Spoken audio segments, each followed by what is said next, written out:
व्यवस्था होती है कि हाँ क्या करेगी, कैसे क्या होगा, कैसे क्या शासकीय व्यवस्था होगी, ये सरकार की व्यवस्था होती है। संत की व्यवस्था आप क्या करें, समाज को अपने आप में सत्मार्ग पर प्रेरित करें। किसी उतावलापन बातों को बोल करके, किसी उत्तेजित बातों को बोल करके समाज की आस्था को, समाज की स्थिति को आप अस्त व्यस्त करने की कोशिश न करें। तो होना चाहिए अपने आप में, नहीं करते हैं, शायद अपने संत स्वरूप को आप अपनी पहचान करने में थोड़ी सी त्रुटि कर रहे हैं। इसलिए ऐसा नहीं होना चाहिए। सबका अलग अलग विषय है। और परमात्मा प्रकट, डॉक्टर साहब हो अब अंकगणित बीजगणित का सूत्र पढ़ाएं, अच्छा लगेगा कि ये स्क्वायर प्लस बी के बराबर में क्या होता है, यही पढ़ाएंगे हो? नहीं नहीं, ऐसा नहीं होना चाहिए। इसीलिए सबकी अलग अलग व्यवस्था अपने को होती है। संतों की अपने आप, संत की संस्कृति, सादगी, सभ्यता, सदाचार एक नियम होना चाहिए अपने आप में, न कि अपने आप में दूसरे को उठाए हुए हैं। ये तो सारा दुनिया लगा हुआ है, जितने समाज सेवी हैं वो सब लोग लगे हुए अपने आप में। हम भी चाहते हैं कि विश्व का मंगल हो, देश का मंगल हो, हमारी जो हक हो, हमारे जो हिस्सा हो, हमारी जो व्यवस्था हो, जो किसी कारण से उथल पुथल हुई हो, वो हमारा हक हमारे पास आ जाए। लेकिन किसी प्रकार से एक आवेशित और आक्रोशित बात बोलकर बात नहीं, उसके लिए एक अलग मंच होता है, एक अलग सम्मेलन होता है। ये जो है राम के लिए, भगवान के लिए, धर्म के लिए बक्सर की हुआ है, इसी पर विचार होना चाहिए। चलिए, जो हो रहा है ठीक है, अच्छी बात है, लेकिन थोड़ा इस पर विचार होना चाहिए। मैं निवेदन करना चाह रहा हूं, भगवान श्री राम आज कर्म के कारण ही पूरी दुनिया में जाने जा रहे हैं, पूरी दुनिया में जाने जा रहे हैं। भगवान श्री राम अपने आप में ऐसे नहीं जाने जा रहे हैं।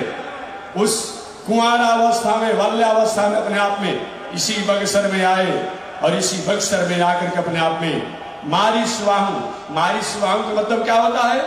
हमारे जीवन में तीन प्रकार की अपने आप में हमारे जीवन को आगे बढ़ने में रोकने वाली समस्याएं है। एक द्वेष, द्वेष जो होता है ये बहुत बड़ी अपने आप चुनौती है जीवन के लिए। द्वेष जो होता है, ईर्ष्या, ईर्ष्या जो होती है ये भी बहुत जीवन की बहुत बड़ी चुनौती है। और एक होता है अनीति, अकारण और उपद्रव में लोभ। यही मारी, सुबाहु और ताड़का, ये तीनों इसी के प्रतीक थे। कोई अपने आप में कि ईर्ष्या का प्रतीक था, कोई द्वेष का प्रतीक था, तो कोई लोभ का प्रतीक था। आप महाराज ये क्या बात करते? जी हाँ, ईर्ष्या नहीं है। जिन विश्वामित्र बाबा ने इस बक्सर में, इसी बक्सर में जग करने की तैयारी किया, किसी भी राक्षसों से कोई अपने आप में चंदा तक नहीं मांगे, किसी प्रकार की चंदा भी नहीं मांगे, और जग कर रहे थे। मारी, सुबाहु, ताड़का प्रवृत्ति को लोग आ गए कि महात्मन विश्वामित्र कैसे तुम जग कर सकते हो नहीं सकती, मैं जग होने नहीं दूंगा। विश्वामित्र बाबा ने, मैंने तुम्हारा क्या बिगाड़ा है? मैं तो अपनी तपस्या कर रहा हूं, साधना कर रहा हूं, इसमें मैंने तुम्हारा क्या बिगाड़ा है? कि नहीं, कुछ बिगाड़े नहीं हो, लेकिन मैं तुम्हारा बिगाड़ूंगा। ईर्ष्यालु आदमी यही करता है, द्वेषी आदमी यही करता है, लोभी आदमी यही करता है। विश्वामित्र बाबा ने सोचा, क्या विश्वामित्र बाबा चाहते तो मारी, सुबाहु और ताड़का का अपने आप में कि उन्मूलन नहीं कर सकते थे? अरे जिनके पास एक अलग से ही स्वर्ग बनाने की अपने आप शक्ति थी, इंद्रम करिष्याम, वह विश्वामित्र बाबा कहीं अपने आप में ताड़का, सुबाहु और मारीच को कहीं समझ नहीं कर सकते थे? बिल्कुल कर सकते थे। लेकिन विश्वामित्र बाबा ने कहा, ये मेरी गरिमा नहीं है, ये मेरी मर्यादा नहीं है, ये मेरी संस्कृति नहीं है, ऐसा मैं नहीं करूंगा। क्यों न अपने आप में जिनकी रात दिन में चिंतन में लगा रहता हूं, जिनकी स्थिति में मैं लगा रहता हूं, उन परमात्मा को आज इसमें दशरथ नंदन बन करके आए हैं, उन राम को क्यों न भुला लिया जाए? यही होना चाहिए। वही अपने आप में हमारे विश्वामित्र बाबा अयोध्या में जाकर के और भगवान श्री राम को लेकर के आए। अयोध्या में आने से पहले भगवान श्री राम दशरथ नंदन थे, कौशल्या नंदन थे, राजकुमार थे, अवधेश थे। लेकिन बक्सर में जब आए और कर्म को जब किए, सारा दुनिया उनको जान गया, सारी दुनिया जान गई।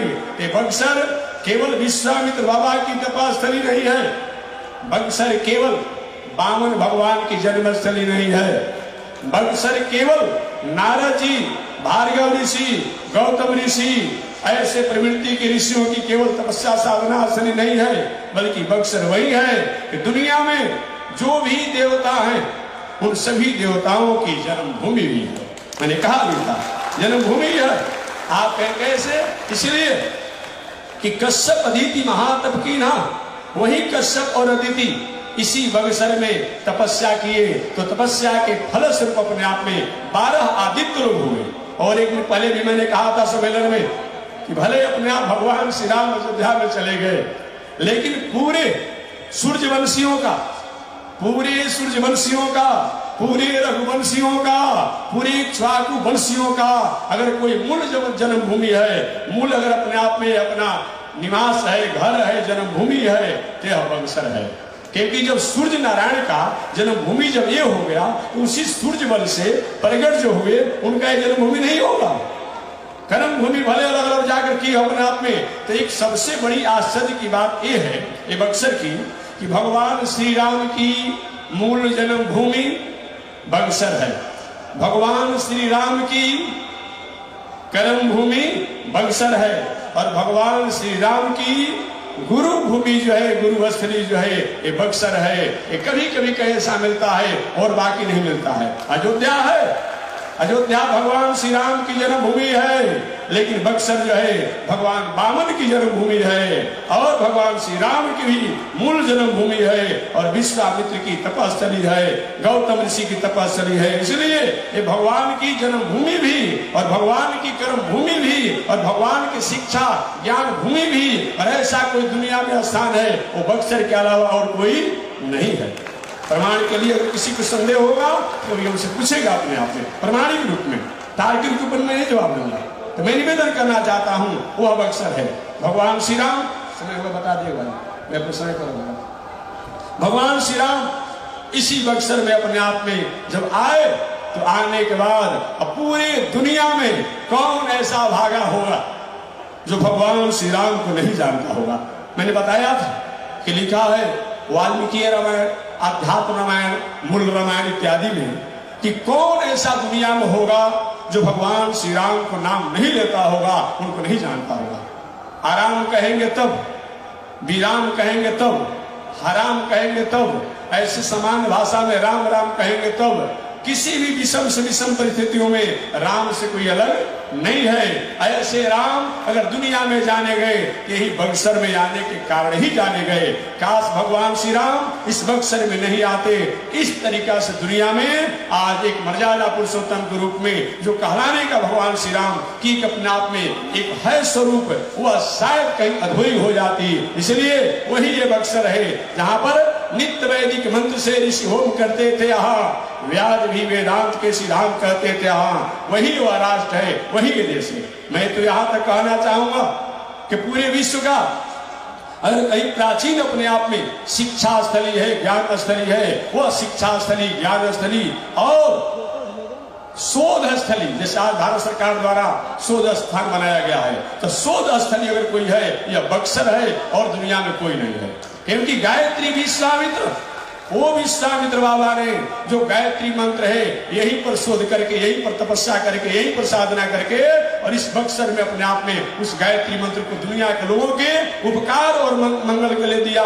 जो आज गायत्री मंत्र जो है सभी के लिए मंगल करने वाला है। ऐसे ये बक्सर शोध स्थान भी है, ये बक्सर शोध स्थान भी है ऋषियों का। ये बक्सर जो तपस्थली भी है, भगवान के अपने आप में अवतार स्थली भी है। और दुनिया में जितने लोग भटकते थे, दुनिया में कहीं कहीं उनको स्थान नहीं मिलता था, उन सभी लोगों को शुद्ध करने का काम जो करता था ये बक्सर ही करता था। प्रमाण के रूप में मैं निवेदन करना चाहूंगा, शंकर जी पर ब्रह्म हत्या का दोष लगा था। क्या चीज? भूत भावन शंकर जी पर ब्रह्म हत्या का दोष लगा था। और ब्रह्म हत्या का दोष महाराज कैसे दोष लग गया? ब्रह्म हत्या का दोष, तो मैं निवेदन करना चाहूंगा, पहले ब्रह्मा जी का 5 सिर था। क्या था? पहले ब्रह्मा पितामह का 5 सिर था, और 5 सिर था ब्रह्मा जी का। चारों सिर के मुखों द्वारा तो वेदों का उच्चारण होते रहता था। एक सिर से एक बार ब्रह्मा जी अपने आप में विचार किए कि क्यों ना हम इस वाणी द्वारा दूसरे शब्दों को भी अपने आप अनुच्चारित करें, उच्चारित करें। यही भावनाओं को लेकर के यही बनारस में, वाराणसी में, अपने आप में यही वाराणसी में बहुत बावन शंकर जी एक विश्वनाथ के रूप में है। तो ब्रह्मा जी आए उनके दर्शन करने के लिए, होते रहता है। आप अपने बेटा के पास जाते हैं कि नहीं जाते हैं? आप अपने नाती के पास जाते हैं कि नहीं जाते हैं? बाबा के पास भी जाते हैं, पिता के पास भी जाते हैं, और नाती के और बेटा के पास भी जाते हैं। कभी कोई लोग पूछता है कि महात्मा जी बताए कि ब्रह्मा जी बड़े हैं कि शंकर जी बड़े हैं? अरे क्या इसे फेरा पढ़ो भाई, क्या इसके फेरा पढ़ो? कौन बड़ा है कौन छोटा अपने आप में? करे कि नहीं, कभी उनको वो स्तुति करता है, कभी उनको अभिषेक करता है, कभी उनको पूजा करता है। हम यही तो हमारी भारतीय संस्कृति है, यही तो हमारा वैदिक संस्कृति है, यही तो हमारी सनातन संस्कृति है। यहाँ पर अपने आप में हम सबके प्रति अपने आप समान आदर की भाव रखता है, लेकिन समझने वाला समझता है कौन कौन क्या है। तो वही हमारे ब्रह्मा जी अपने आप काशी में विश्वनाथ जी की अपने आप दर्शन स्तुति करने के लिए आए थे। 4 मुखों से तो ब्रह्मा जी ने वेद का स्वर द्वारा बहुत भाव शंकर जी की स्वागत किया, स्तुति किया, और एक जो उनका सिर था उस मुख से उन्होंने क्या किया, रास्ते में गधा आ रहा था और उसी की आवाज नकल अपने आप में बोलने लगे। बहुत भाव शंकर जी को अच्छा नहीं लगा, हे बाबा पितामह यहाँ पर ये क्या कर रहे हैं, इस मुख को बंद कीजिए। और यही भूत भाव शंकर जी ने क्या, ब्रह्मा जी की इस मुख से गधे की आवाज आ रही थी बंद कराए, और ब्रह्मा जी का सिर टूट करके शंकर जी के हाथ में सट गया। वही ब्रह्म कपाल है। अब जब सट गया अपने आप में, बहुत भाव शंकर जी पूरे दुनिया में घूमते रहे अपने आप में, कहीं भी अपने आप उनका निस्तरण नहीं हो पाया। पूरे दुनिया में घूमने के बाद जब उनका कहीं कल्याण नहीं हुआ अपने आप में, तो आकाशवाणी हुआ कि हे बहुत भाव शंकर जी, आप बक्सर चले जाइए, सिद्धाश्रम चले जाइए, और वही आपका कल्याण होगा, वही आपका मंगल होगा। वही भूत भाव शंकर जी यही बक्सर में जब आए, और बक्सर में आने के बाद यही अपने आप गंगा में स्नान किए, और यही बक्सर के अपने आप में परिक्रमा किए, पंचकोश किए, तो हुआ कि आपका जाइए ब्रह्मत्या से मुक्त होंगे, लेकिन आप चले जाइए बद्रीनारायण। वहीं बद्रीनारायण यहाँ की प्रेरणा जब हुआ, तो वहीं हमारे भूत भाव शंकर जी गए, वहीं अलकनंदा में स्नान किए, तो वही ब्रह्मा का कपाल जो है, सिर जो है, जो से ब्रह्मत्या लगा हुआ था अपने आप में शंकर जी पर, वही जाकर के बद्रीनारायण में ब्रह्म कपाल उनका पिंड छोड़ा। जो आज भी हमारे जो जाते हैं, जो तीर्थव्रत करने वाले लोग बद्रिकाश्रम में, तो ब्रह्म कपाल पर पिंड दान करते हैं। ब्रह्म कपाल क्या है? दूसरा कुछ नहीं है। शंकर जी के अपने आप में ब्रह्म हत्या का दोष लगा था, ब्रह्मा का कपाल जो है शंकर जी के हाथ में जो सट गया था, वही तो ब्रह्म कपाल है। जो पिंडदान करने आप जाते हैं बद्रीनारायण में, तो वही बक्सर है कि शंकर जी पर ब्रह्म हत्या का दोष जब लगा, ब्रह्म कपाल का दोष जब लगा, दुनिया में घूमते रहे, कहीं भी निस्तरण नहीं हो पाया, लेकिन इस बक्सर में जब आए तो यहाँ से प्रेरणा हुआ, वहीं बद्रिकाश्रम में जाकर के उनका कल्याण हुआ। इतना ही नहीं, एक बात और मैं निवेदन करना चाहूंगा, समय को बता दीजिएगा। हाँ, बस 2 मिनट में मैं वाणी को विराम दूंगा अपने समय में। तो मैं दूसरी बात, केवल शंकर जी की बात मैं नहीं कर रहा हूं, मैं ब्रह्मा जी की बात कर रहा हूं। ब्रह्मा जी, एक कथा संक्षिप्त निवेदन करना, ब्रह्मा जी भी थोड़ी सी चंचल हो गए थे। मैं निवेदन करना चाहूंगा, शास्त्रीय ऐसी परिपाटी हो, बताया गया है मात्रा शस्त्रा दुहित्रा वा, चाहे माता हो, बेटी हो, बहन हो, हुआ हो, मौसी हो, चाची हो, जो कुछ भी हो, ऐसे प्रवृत्ति की नारी भी हो, स्त्रियां भी हो, उनके साथ अपने ही घर की क्यों न हो, उनके साथ हंसी मजाक हास्य प्रयास बहुत समय तक एकांतवास न करिए, अन्यथा कहीं न कहीं चंचल होने की, विचलित होने की स्थिति बन जाती है। एक बार महर्षि वेदव्यास जी महाराज इसी श्लोक की अपने आप में अर्थों को जैमिनी ऋषि जी को पढ़ा रहे थे। जैमिनी ऋषि के गुरुदेव, ऐसा कैसे हो सकता है कि ज्ञानी लोग भी भटक जाते हैं कभी कभी? कि हाँ, ये इंद्रियों का समूह इतना बड़ा बलवान है कि अपने आप विद्वान, बड़े बड़े विद्वान भी उसमें कर्षित हो जाते हैं, दूषित हो जाते हैं। नहीं माने, अंत में जैमिनी ऋषि ने एक प्रैक्टिकल करके अपने आप में उनको बता दिया। इसलिए ब्रह्मा जी के साथ भी वही हुआ।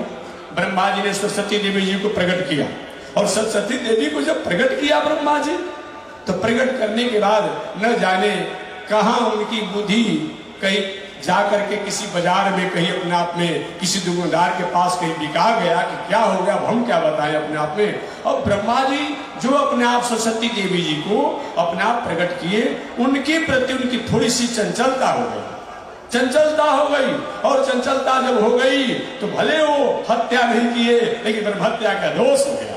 बताया गया है, हम अगर गृहस्थ आश्रम में हैं, अपनी पत्नी की मर्यादा में रहते हैं तो अच्छा है, और अपनी पत्नी की मर्यादा से हट करके कहीं भटकाव की तरफ कोई जाता है, वो भी ब्रह्म हत्या का दोष है, वो भी महापाप है, ये बताया गया है। ऐसे ब्रह्मा जी महाराज चंचल हो गए सरस्वती जी के प्रति।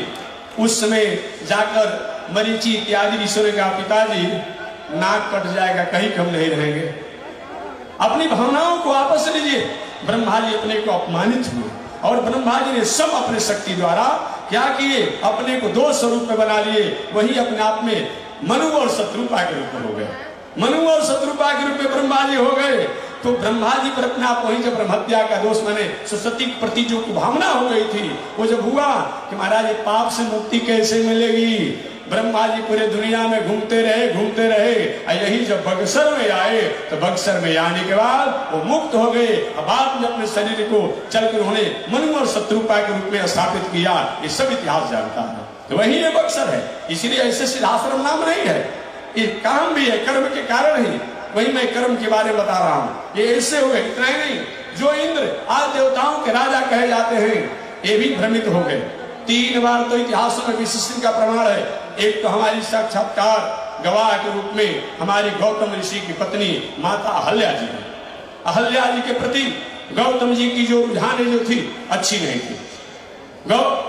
गौतम ऋषि की पत्नी के अपने आप के प्रति जो इंद्र की, गौतम ऋषि की पत्नी के प्रति अहल्या, माता अहल्या के प्रति इंद्र की रुझाने अच्छी नहीं थी, भावनाएं अच्छी नहीं थी। और गौतम ऋषि इसको जान गए, परख गए। उन्होंने क्या किया, साप दिया, देवराज इंद्र, देवता होकर के देवता के तुम्हारे में बुद्धि नहीं है।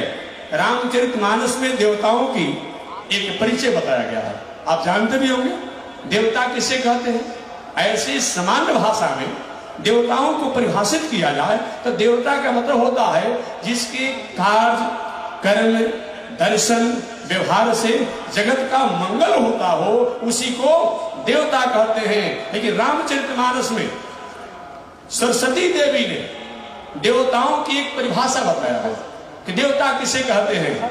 तो देवताओं की परिभाषा देते हुए रामचरितमानस में सरस्वती देवी ने कहा, कब जिस समय मंथरा और कैकेयी की बुद्धि को अपने आप में पलटने की बात अपने आप में ये देवताओं ने प्रार्थना किया सरस्वती देवी से, उसने कहा ऊंच निवास नीच कर तूती, देख न सकहि पराई विभूति। यही देवता अपने आप में है। क्या इंद्र ये देवलोक में बैठे हैं, ये किसी की बेटी हो, किसी की बहू हो, कोई जग करता है, कोई पूजा करता है, कोई साधना करता है और उसको भंग करने लगता है, भंग करने लगता है। यही इंद्र का स्वभाव है। यही गौतम नारी की पत्नी के प्रति उसका विचारधारा ठीक नहीं था। गौतम ऋषि ने श्राप दिया, जाओ ब्रह्म हत्या के दोष जैसा तुम्हारे पाप लगेगा, और जाओ तुम एक अपने आप छिद्र के लिए ये चंचलता करो, तुम्हारे शरीर में 1000 छिद्र हो जाएगा। पूरे दुनिया में घूमते रहे इंद्र, कहीं शांति नहीं मिली। जब यही बक्सर में आए, यही बक्सर में आए तब ब्रह्म हत्या के दोषों से निवृत्ति मिली। इसीलिए तो इस क्षेत्र का नाम है करुष देश। इंद्र की ब्रह्म हत्या का दोष से जो पवित्र हुए, अतः इस क्षेत्र का नाम है करुष देश। जहां ब्रह्म हत्या का दोष का मल अपने आप दूर हुआ। 3 बार ब्रह्म हत्या का दोष इंद्र पर लगा है, और तीनों बार इस बक्सर के कारण ही ब्रह्म हत्या के दोषों से उनकी मुक्ति मिली है।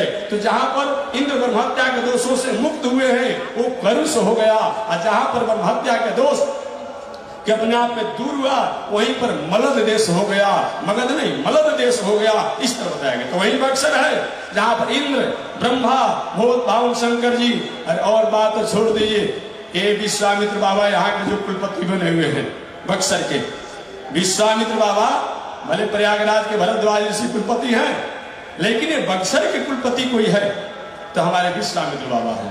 विश्वामित्र बाबा है कुलपति अपने आप में बक्सर के। ये विश्वामित्र बाबा सारे दुनिया में घूमते रहे, कहीं भी अपने आप में स्थिति को प्राप्त नहीं कर पाए। लेकिन जब बक्सर में आए तो विश्वामित्र महामुनि ज्ञानी बसहु विपिन सुख आश्रम जानी, वह बक्सर है। ऐसा विचार क्यों हुआ? इस सब का कहने का तात्पर्य हमारा यही है कि कर्म जो है, कर्म के कारण ही विश्वामित्र बाबा आज उस ऊंचाई को प्राप्त किए। कर्म के कारण ही ब्रह्मा हो, शंकर जी हो, वही कर्म के कारण भगवान श्री राम जब तक अयोध्या में थे, अयोध्या के लोग जानते थे, अयोध्या के आसपास के लोग जानते थे, लेकिन जे भी अपने आप में हमारे भगवान श्री राम इस बक्सर में आए, बक्सर में आने के बाद पूरे दुनिया के लोगों ने उनको जान गया ये कर्म का ही तो फल है। ऐसे भगवान श्री राम की कर्म न्यास के तरफ से जो हो रहे आयोजन जो है, इसमें मैं भगवान श्री राम से चाहूंगा कि प्रभु आप पूरे मानव को मंगल करें, कल्याण करें। और जिस बावन भगवान की अब पावन अपने आप में जन्मभूमि है, जिन बावन भगवान की पावन जन्मभूमि है, बावन भगवान से मैं प्रार्थना करूंगा प्रभु आप समस्त प्राणियों को, पूरे विश्व का आप मंगल करें। और जिन विश्वामित्र बाबा की पावन तपस्थली पर अपने आप में, और गौतम ऋषि,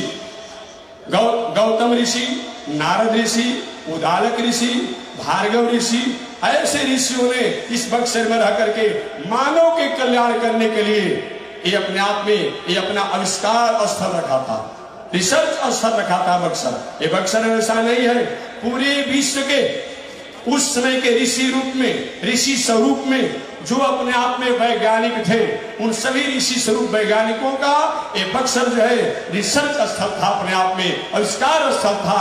ऐसे उन सभी ऋषियों से मैं प्रार्थना करूंगा प्रभु आप जैसे उस समय समाज और जगत का आपने मंगल किया, उसी प्रकार से आज भी पूरे विश्व का, समाज का मंगल करें। बस इसी शब्दों के साथ मैं श्री राम कर्म भूमि के अपने आप में पावन संदेशों को मैंने निवेदन किया। शेष चर्चा अगले दिन होगी। आज इसी के साथ वाणी विराम, आगे परमात्मा की जय शिक्षा। श्रीमन नारायण लक्ष्मी नारायण, श्रीमन नारायण लक्ष्मी नारायण, श्रीमन नारायण नारायण नारायण, श्रीमन नारायण नारायण नारायण, श्रीमन नारायण जगोदारायण, श्रीमन नारायण जगोदारायण, लक्ष्मी नारायण नारायण नारायण, लक्ष्मी नारायण नारायण नारायण। आग लगी आकाश में बरसन लगे अंगार हो, आग लगी आकाश में बरसन लगे अंगार, संत नहीं होते जग में तो जल मरता संसार हो, संत नहीं होते जग में तो जल मरता संसार, श्रीमन नारायण नारायण नारायण, श्रीमन नारायण नारायण नारायण, लक्ष्मी नारायण नारायण नारायण, लक्ष्मी नारायण नारायण।